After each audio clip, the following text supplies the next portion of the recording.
No terve. Joulukuun 20. päivä. Ja tältä näyttää.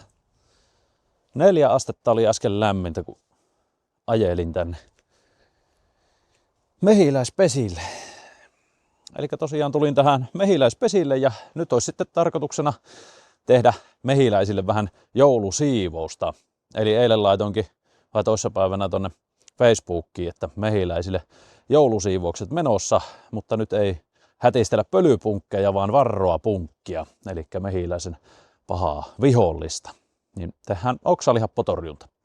Pikkusen laitetaan suojavarustusta päälle. Ne on nyt todella rauhallisia nuo mehiläiset, ne on aika lailla talvipallossa siellä pesän sisällä, että siellä nyt ei hirmusta actionia ole, mutta kuitenkin siitä sen verran pesän kantta avataan, niin aina on mahdollista, että joku yksittäinen sieltä tulee hönnerehtimään ja sitten jos se oikein kunnolla hönnerehtii, niin tuikkasoo Lasseen silmä ja sitten on silmä turvoksissa joulunpyhinä, niin ei ole kivaa.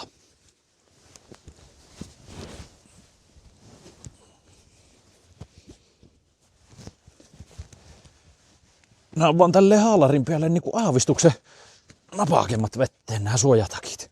Tottunut kesällä, kun limonaatikamppeissa käy täällä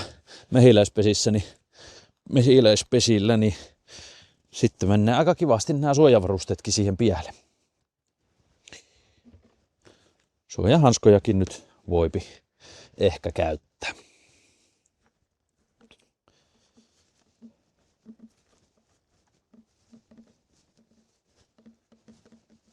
Jeps, homma tapahtuu siis tosiaankin niin, että tässä on nämä työvälineet. Eli tässä meillä on oksalihappoliuosta, joka on tehty. Siinä on sellaisella suhteella, että litra vettä, kilo sokeria, 75 grammaa oksalihappoa. Ja tässä on sitten, millä käydään rokottamaan, eli ruisku. Tällä onnistuu näppärästi tämä. Ja tuosta nyt sitten ekana niin ladataan ruisku, eli vedetään siihen taas 100 millin ruisku, niin tällä saa muutaman pesän aina tehty. Per mehiläispesä niin menee semmonen 20-40 millilitraa tätä aineesta. No mie nyt en usko, että siellä on niin hirmuinen hässäkkä, niin kokeillaan ilman hanskoja. Vaan kantta auki. Siellähän meillä on pikkuinen. Eli tuolla, niin kuin näette. Ne on vähän niin kuin pallossa. Eli lähtee tuolta keulalta ja tuossakin välissä on vielä vähän. Tuolla on ihan yksittäisiä. Ja se pallo on tossa nyt vähän etualalla. Noin. Ja nyt sitten kun talvi etenee tässä, niillä on ruokaa varastoituna tänne kehille. Siellä on peitettyä ruokaa. Niin sitä mukaan kun ruokaa kulluu, niin se pallo liikkuu tässä tänne taaksepäin. Eli silleen mehiläiset käyttääpi sitä ruokaa sitten. Ja nyt mie tästä valolla katoon, missä välissä on mehiläisiä, ja sitten mie vaan ruppeen tätä tänne annostelemaan.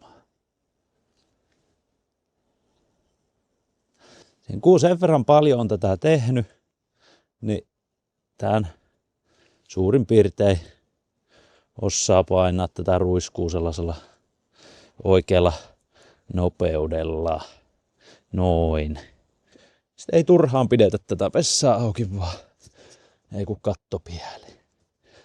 Nythän on silleen tosi hyvä keli tehdä tämä homma, koska nyt on lämpötila hyvä. Eli on tämmönen leutokeli lähellä nollaa. Hirmu pakkasella ei olisi sitten tietenkään niin hyvää aukoon näitä pesiä. Se lämpötalous kärsii siinä.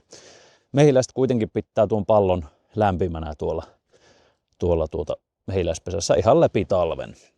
Ja se lämpimänä pitäminen tapahtuu siis silleen, että mehiläiset siellä värisyttää siipiä ja sillä tavalla luovat sinne energiaa, lämpöä.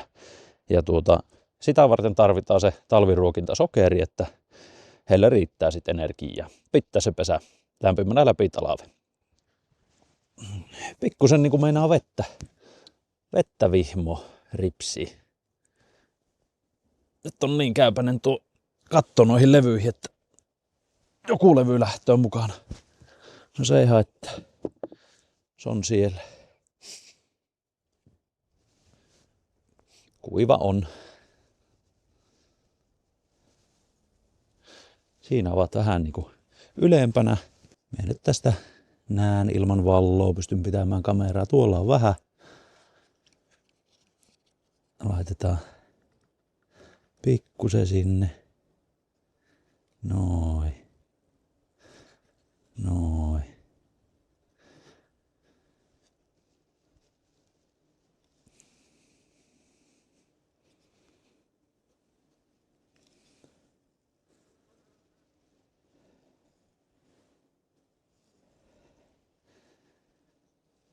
Se on hyvä. Näin kun kantta pieleen.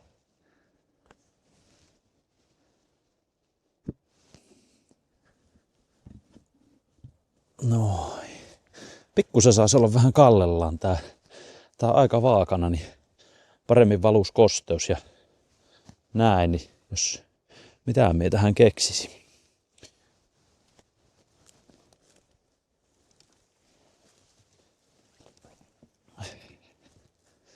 Pari pulikkaa löytyi. On siellä ainakin ruokaa, kun on noin painava tuo. Hirmu painavaan pesää.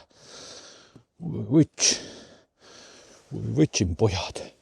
Se on siinä. Eli tosiaan tämähän on tämmönen niin kuin tosi nopea ja helppo operaatio suorittaa. Tässä ei kauan nokka tuhise. Otinkohan me sen lampun tonne edelliselle pesälle. Taisi mulla olla puhelinkin. Jep. Ei tosiaan kauan nokka tuhise, eli tää on äkkiä tehty. Nyt kun on nuo muut suojaukset tehty tuohon mehiläispesään eteen, eli siinä ei ole nuo hiiriesteet on laitettu ja vähän lintu- ja tuiskusuojaa siihen. Näin.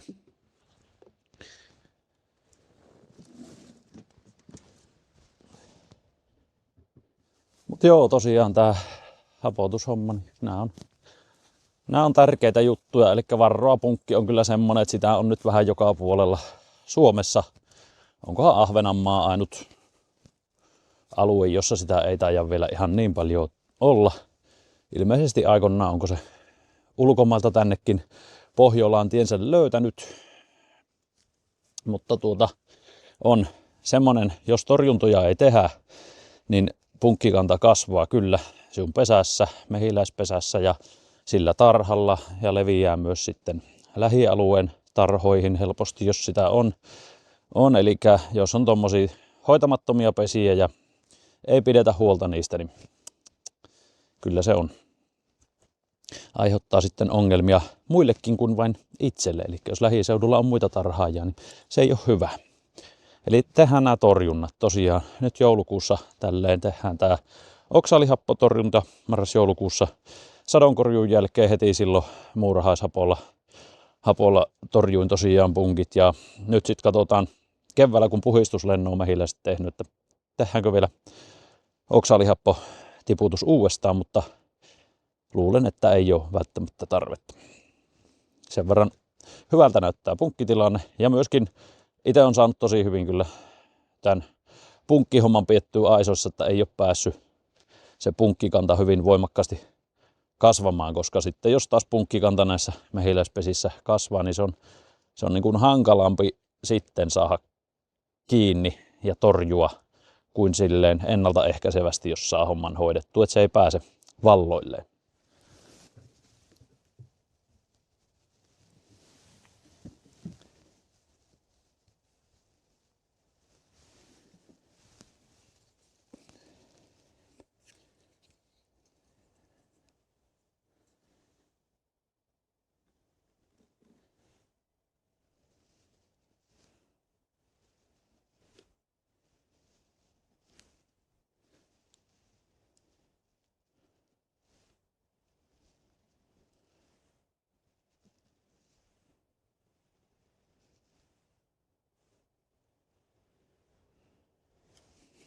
Jees. Ne pesätpä on nyt sitten hoidettu. Nyt jos sitten joku miettii tätä oksaalihappohommaa, että onko tämä nyt sitten vaarallista ja näin. Mehiläisille kun tehdään oikealla suhteella tuo seos, niin ei ole vaarallista, vaan päinvastoin sehän on hyväksi, että saadaan. Kyllä ne punkit on siellä paljon vaarallisempia. Ja sitten toinen juttu, oksaalihappokin on ihan tämmöinen orgaaninen, luonnollinen happo, jota muun muassa rabarberista löytyy. Eli Suomessa ei saa mitään synteettisiä kemikaaleja käyttää mehiläistarhauksessa ja hunajan tuotannossa. Eli näistä ei jää mitään haitallisia jäämiä, sitten mehiläisvahaa eikä myöskään hunajaa. Eli siinäkin mielessä suomalainen hunaja niin on kyllä maailman huippua ja puhtainta. Ulkomaillahan on tosiaan sitten raakahunajaa mainostetta ja kaiken maailman hienoilla termeillä sitten hunajaa yritetään kaupata ja sillä tavalla erottuu muista. Raakahunajatermihän on Suomessa kielletty, eli mehiläistarhaajat, hunajan tuottajat, myyjät ei saa käyttää raakahunajatermiä. Raakahunajalla tarkoitetaan ulkomailla, että se on korkeintaan miedosti suodatettua kuumentamatonta hunajaa. Ja Suomessahan hunajan kuumentaminen ja pastorointi on kielletty. Eli täällä ei saa tehdä sellaista. Nämä on täällä niin tuommoiset asiat on itsestäänselvyyksiä, mutta tietenkin se vähän nyt aiheuttaa semmoista, niin kuin nyt esim. On tämmöisiä ulkomaisia toimijoita, jotka verkkokaupassa myyvät tämmöistä raakahunajaa ja ihan täällä somessa mainostetta ja siellä on ihan suomenkieliset sivut ja saat Suomeenkin tilattua, niin monet sitten niin kuin siinä erehtyy luulemaan, että se on jotenkin parempaa, koska Suomesta ei saa tämmöistä raakahunajaa, että vau, tuohan on varmaan tosi hieno juttu.